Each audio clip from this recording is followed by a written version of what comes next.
not write loan contracts. Sorry, we may not write loan contracts during Kol Moed. However, if it does not trust, if he does not trust him, or if he has nothing to eat, then he may write. We may not write books of scripture, nor tefillin, nor mezuzahs during Kol Moed. We may not correct a single letter, even in the Torah scroll of the temple court. Rabbi Yehuda says a person may write tefillin or mezuzahs for his personal use, and he may spin the blue thread for tzitzis on his thigh. He who buries his dead relative 3 days before a festival has the edict of 7 days of mourning annulled. He who buries his dead relative 8 days before a festival has the edict of 30 days of mourning annulled. This is so because they said Shabbos is included in the period of mourning, but does not interrupt the festivals, however, interrupted. Festivals, however, interrupt but are not included. Rav Eliezer says, from the time the temple was destroyed, Shavuos is like Shabbos. Rav Gamliel says Rosh Hashanah and Yom Kippur are like the festivals. And the Katan, however, do not agree with either of the two. Rather, Shavuos is like the festivals. Rosh Hashanah and Yom Kippur are like the Sabbath. Okay. All right. And the halacha, of course, is what we keep today, is that basically Rosh Hashanah, Yom Kippur are like festivals, and so is Shavuos. It's and they will cancel Shiva. If you finished Shiva already, then they'll cancel Shloshim. If you didn't finish Shiva, it doesn't cancel then Shloshim? No. If you're still in Shiva and the Chag comes along, it cancels Shiva, but then you're still in Shloshim. Shloshim. Yeah. Okay. Ein korin v'lochotim v'ein mavrin ila krovav shel meis. So when we're in a Chol Moed situation where everyone is excuse me, I just got a bit of a hiccup. So when we're in Chol Moed and somebody's niftar during Chol Moed, then only the people who are direct relatives of the mace are allowed to do kriya. Okay. Also, chalitza is something that's not done on Chol Moed. Sorry, beg your pardon. What am I saying? Chotzin is it's the same word, but this is a practice that they used to have of showing of mourning, is that the mourners would actually expose their shoulder. That's chotzin. They show the shoulder during the funeral in order to increase the tsar. It's the same as the other. It's the same. The word is the same as the other. It's the same word. That's what threw me just for a second there, because I was thinking, but didn't we learn that you can do chalitza during Chol Moed, just give her a chance to get remarried? Anyways, ein mavrin. Mavrin is the sudas havra, which is the first meal that the mourner eats, which the mourner is not allowed to eat from his own. His friends give him the meal. Okay, so only the people who are direct relatives can do this. Whereas during the rest of the year, if a person feels very close, or for example, if it's a person's rebbe, then they also have a bit of a veilus. But on Chol Moed, it's only the relatives. The ein mavrin ila al mita zekufa, and the sudas havra must be on a proper table. It says a bed. See what does he say about that? Kedarka. Because during times when you can show full mourning, then there was a minhag in some places to invert the bed. Right. Okay. Ve'ein molichin lebeis ha'avel lo b'tavla v'lo b'iskutla v'lo b'kanon ela b'salim, and bringing the food to the beis ha'avel should not be done on a tavla, which is it sounds like a table, but it's like a tray. They have a tray, either on a tray or still right, salver. Right, and a salver, right? Iskutla is a kind of it's a silver bowl or glass, and not in a kanon, which is a special kind of basket. Ela b'salim, just regular woven baskets. They must be simple. The reason why they did this was in order not to embarrass the poor, who like bringing all these things in a simple basket. So everyone brings in a simple basket. Okay. Ve'en omrim birkas avelim b'moed. You don't say the bracha of the avelim. What's the bracha of avelim? That is, it's brought Baruch Menachem Avelim. They would actually gather into the Rechava Shel Ir, the square of the city, and they would make a bracha for the Avelim from Tanchumim, which had the siyum of Baruch Menachem Avelim. This is obviously a practice that's fallen into disuse. But anyway, if you did have that practice, you wouldn't do that in Chol Hamoed either. However, when you walk away from the funeral, are you still there?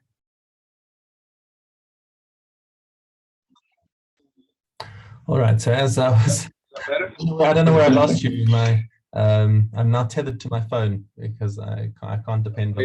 Okay, so we talked about the food and playing baskets, and you were doing the mourner's bracha. Right, and they dismissed the public, right? Practice that they used to have of gathering everyone into the town square and giving a big bracha to the Avelim, which has actually had a siyama of Baruch Menachem Avelim. It's not a practice nowadays, of course, but even if it was your practice, you wouldn't do it on Chol Hamoed. But Omdin B'Shura Menachem Pochin Sarabim, they would nonetheless, after the funeral, they would still make a shura even on Chol Hamoed, and so that's the halacha, is that even on Chol Hamoed we still make a shura for the mourners after the funeral. Is this where they're saying that we say hamacham? Yes. Right, we okay. 2 rows of people and let them walk through, and you. Right. And I just ask you, what is the mourner's blessing they're saying here? That one was the one that it's a practice that's fallen into disuse of where you gather together in the town square basically, and all the mourners are there and they make a big bracha in public that ends in Baruch Menachem Avelim. Okay, that's what's broker. Okay, I wasn't sure. Right, so that's no longer a minhag nowadays. Okay, Mishna Ches Ein Manichin is a mitzvah barachov. When you're carrying the mace to the burial, you don't ever put it down in. This is on Chol Hamoed. You don't take the resting spaces shelo al har gelas hesped, because that might lead to having hespedim, which we don't do during Chol Hamoed. But for women, they don't ever do that. For women, have these resting places along the way. Interesting question. Why don't they do that? The concern is that maybe the woman had died as a nida, and she might still drip blood, and that would be a big bushak. If you want to cover the mace, you just want to make sure that she gets to the burial site as quickly as possible in case. Okay. Nashim b'moed ma'anos. On Chol Hamoed, the women are ma'aneh, right? Ma'aneh means that they're answering, they're crying out as sort of wailing. This seems to be the women's job as the wailers. I don't know if have you ever been to a Sephardi funeral? No. It shocked me the first time. They actually had a bunch of women who, as they brought the mace from out to into the Ohel, right, they suddenly had this rise of wailing and like this whole palaver. I thought this was a spontaneous thing of grief, and it was quite haunting at first. And then I realized, at a later stage, I discovered that they were actually almost, I don't know if they were paid or if they just took it on themselves as a to wail, just there to arouse the feelings. And I kind of have mixed feelings about it. On the one hand, it was pretty effective on me when I wasn't expecting it, but now that I kind of expect it, it seems awfully insincere. But whatever. That's I always thought it was strange that Lahavdel in New Orleans in the South, when they would have burials, they would have a band coming along and playing all this music, slow music, jazz music. It was very strange. For a funeral. I don't know if they still do it, but they that was a big thing. Yeah, it's also an Irish thing to have a wake. Yes, and have bagpipes, and I hate bagpipes. When I was a musician, And a couple of times I had to do some performance things and all, and there were bagpipes there. It was an Irish thing. I just like would go out of the room. I can't take the sound. It's just I didn't goes right through me. bagpipes were also Irish. So I thought they were primarily Scottish. Scottish, right? I'm in Scottish, right? I just can't take it. Yeah. I don't know if it's the kilts that they wear, the skirts, or the bagpipes. The sound is just it's a right. very difficult sound to listen to. Okay. Nashim b'moed ma'anos aval lo metapchos, but on Chol Moed they don't slap their hands together or on their legs. It's a sort of a lessened form of mourning, I guess. Rabbi Yishmael Omer hasmuchos lamita metapchos, but Rabbi Yishmael says that even on Chol Moed, the people who are closer to the mace can do this. Yeah, they can also clap, but halacha doesn't follow Rabbi Yishmael. Not that we have much of this minhag anyway to say the halacha is like.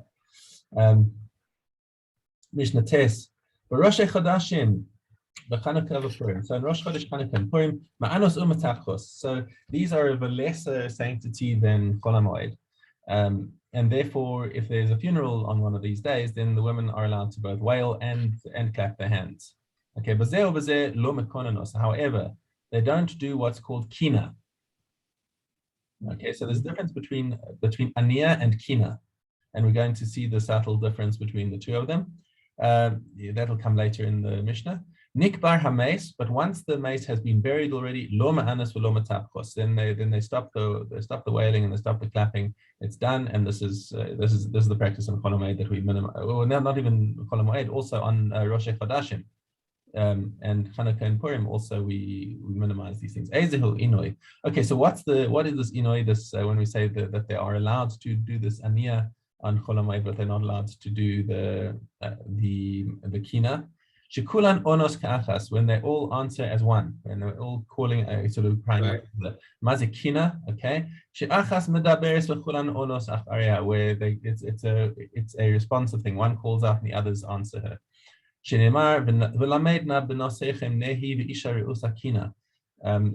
learn from the pasuk in Jeremiah that a woman teaches her friend kina. Therefore, it's an answering thing. That's what kina means. So now, having spoken about all of this mourning, the Tana of the Mishnah wants to end the Masechta on a positive note. Says Aval Asid Lavo who Omer Bila Hamavis Lanetzach, Hashem will swallow up death forever. Umacha Hashem Elokim Dima Mikol Me'al Kol Panim, and Hashem will wipe away tears from all faces. Hajar Alach Seches Moed Katan. Okay, Megillah Daled Ches. It's coming soon. I will not go before the ark in colored clothing. He may not even go in white clothing. If he says, I will not go before the ark in sandals, he may not even go barefoot. One who makes his tefillin round endangers himself and does not fulfill the precept. If he places the tefillin on his forehead or on his palm, he is in a matter of heresy. If he covered them with gold or if he placed them on his sleeves, this is considered the way of the outsiders. If one says, good men shall bless you, this is heresy. If one says, your mercy extends even to a bird's nest, or for goodness is your name remembered, or we give thanks to his silence. If one gives symbolic interpretations to the prohibitions against forbidden unions, we silence him. If one says the verse, and of your children you shall not give over to Molech, means that you shall not give of your seed to impregnate a Gentile woman, we silence him with a condemnation. The episode of Reuven is read but not translated, and the episode of Tamar, however, is read and translated. The first narration of the golden calf is read and translated, and the second is read but not translated. The priestly blessing and the episode of David and Ammon are neither read nor translated, and we do not read the vision of the chariot as a Haftorah. Rabbi Yehuda, however, permits it, and Rabbi Eliezer says we did not read make known to Yerushalayim as a Haftorah. Hadran Alach, Masechus Megillah, and that's Moed Katan coming up after that. What are we doing after this? Moed Katan. We're going to see what isn't there no new one? No, it's now we start Moed Katan again. Oh, we're starting. Okay, all right. So that's 2 Siyamim in one day. Yeah. Okay. Rosh Hashanah, Rosh Rosh Hashanah. Hashanah, Beis Aleph. If they do not know him, they send another pair of witnesses with him to testify about him. Originally, they accepted testimony about the new moon from anyone, but after the heretics did harm, they enacted that they should not accept testimony except from known people. Originally, they used to light torches, but after the Kuhans did harm, they enacted that messengers should go forth. How did they light the torches? They would bring long poles of cedar wood, reeds, balsam wood, and fiber chips of flax. Someone would tie them together with rope, climb to the mountaintop, set fire to them, and wave the torch back and forth, up and down, until he saw his colleague doing likewise on top of the second mountain, and so too on top of the third mountain. And from where, that was it, right? That's 3. Okay. Okay. Psachim. Hey.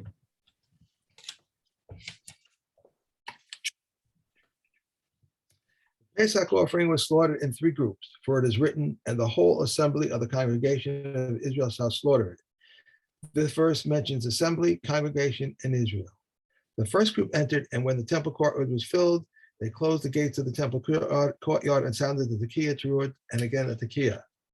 The Kohanim said rows upon rows, and in their hands were silver bowls and golden bowls. One row was altogether of silver, the other was altogether of gold, and they were not mixed up together.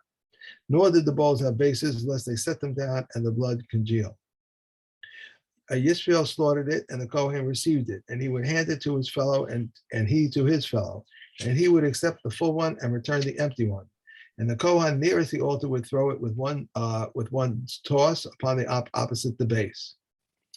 When the first group left, the second group entered. When the second left, the third entered. Like the procedure of the first, so is the procedure of the second and the third. They recited Hallel if they finished it, they repeated it, and if the repetition was completed, they recited a third time, although they never did recite it a third time. Rabbi Yehuda says the third group never reached as far as I love for Hashem hears, because his people were few. When they said that they recited Hallel, that means each group recited Hallel, well, when all the groups were done. The Levium are busy singing Hallel while the group is busy shechting their korban. So each group they continued to do it. They did it. They didn't. Okay. All right. Okay, Kilayim. That's it. Yeah. Now into Kilayim Hey Aleph.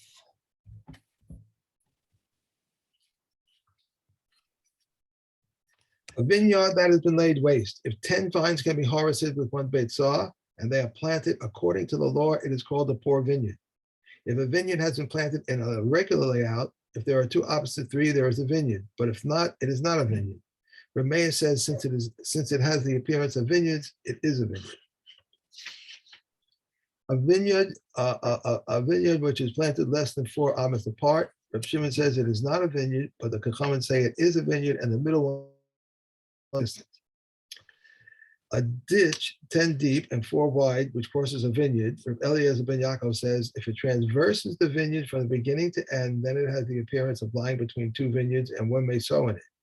But if not, if it is like a wine press, it is like a wine press. I'm sorry, but if not, it is like a wine press. And a wine press 10 deep and 4 wide is a vineyard. Reb Eliezer says, right? Reb Eliezer says one may sow in it, but this is Chachamim forbid. A watch mound 10 high and 4 wide is in a vineyard. One may sow on it, but if the tips of the branches intertwined, it is forbidden.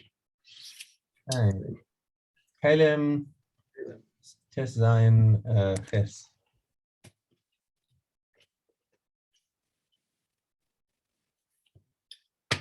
The sheath of a sword, of a knife, or of a double-edged sword, the case of shears, of a scissors, or of a razor, the case of an applicator or of a container for eye cream, the case for a stylus or a compartment case, the case for an astronomical tablet or a securta, a quiver for arrows and a quiver for broad arrows, these are tameh.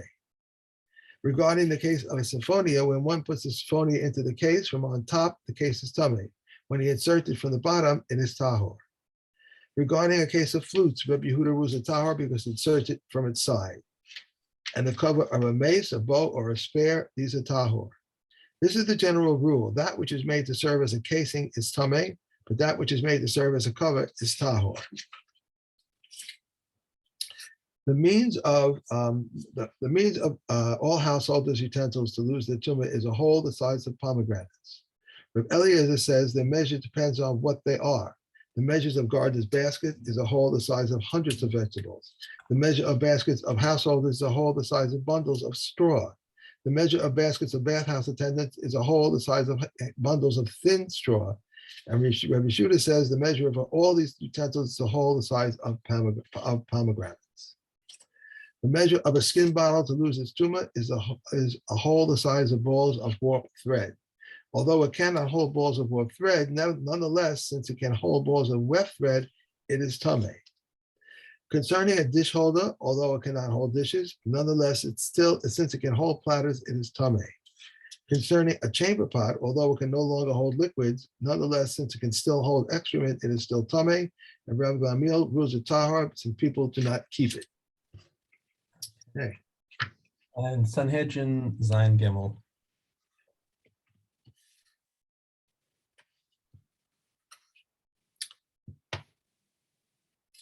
When he was 4 cubits from the stoning place, they removed his clothing. We're in Zayin Gimel. That's what I have. Oh, wait, what am I doing? I have Vav. Okay, fine. This is the procedure for those who are beheaded. They decapitate him with a sword in the manner of which the government does. Rabbi Yehuda says this is a disgrace. Rather, they place his head on a block and cut it off with an axe. They said to him, there is no more disgraceful manner of death than this. This is the procedure for those who are strangled. They place him in a menorah up to his knees and place a coarse scarf inside a soft one and wind it around his neck. This one pulls toward himself and this one pulls toward himself until his life departs. I think just being in the pile of manure might be enough. I don't think they need to strangle him. These are the ones who are stoned, one who cohabitates with his mother or his father's wife or his daughter-in-law or with a male or with an animal or a woman who brings an animal upon herself, a blasphemer or idolater, one who offers to his children to Molech, a practitioner of Ov, and or Yidoni, one who desecrates the Sabbath, one who curses his father or another, one who cohabitates with his Berov Na'ara, one who instigates an individual to idolatry, one who leads astray an entire town, a sorcerer and a ben sorcerer, a mora. One who cohabitates with his mother is liable for having transgressed the prohibitions of mother and a father's wife. Rabbi Yehuda says he is liable only for a mother. One who cohabitates with his father's wife is liable for a father's wife and for adultery, both during his father's lifetime and after his death, whether she was betrothed or married. One who cohabitates with his daughter-in-law is liable for his daughter-in-law and for adultery, both during his son's lifetime and after his death, whether she was betrothed or married. And one who cohabitates with another man or an animal or a woman who brings an animal upon herself, if the person sinned, what did the animal sin? But because the person came to disaster through it. Scripture said that it should be stoned. In addition, so that it should not occur that the animal passes in the street and people say, this is the one whom so-and-so was stoned, to whom so-and-so was stoned. Okay. The blasphemer is not liable unless he utters the divine name. Said Rabbi Shua, ben Charcha, each day they examine the witnesses by means of a pseudonym. May Yossi smite Yossi. When the case is completed, they may not kill based upon a pseudonym. Rather, they send everyone out and ask the most eminent of them and say to him, state explicitly what you heard, and he says it. The judges stand on their feet and rend their garments and do not repair them. The second says, I too heard as he did, and the third says, I too heard as he did. Right, they want to minimize the amount of times that they actually pronounce Hashem's name in a disgraceful. Right. Well, they have to know that this is exactly what he said in order to be able to execute him. Execute. Okay. All right. Regular time tomorrow? Regular time tomorrow, Mitzvah Hashem. Okay. Okay. Have a great day. Enjoy your time. Thank you. When are you coming back, by the way, Shaw? When are you coming back? So let me just a second.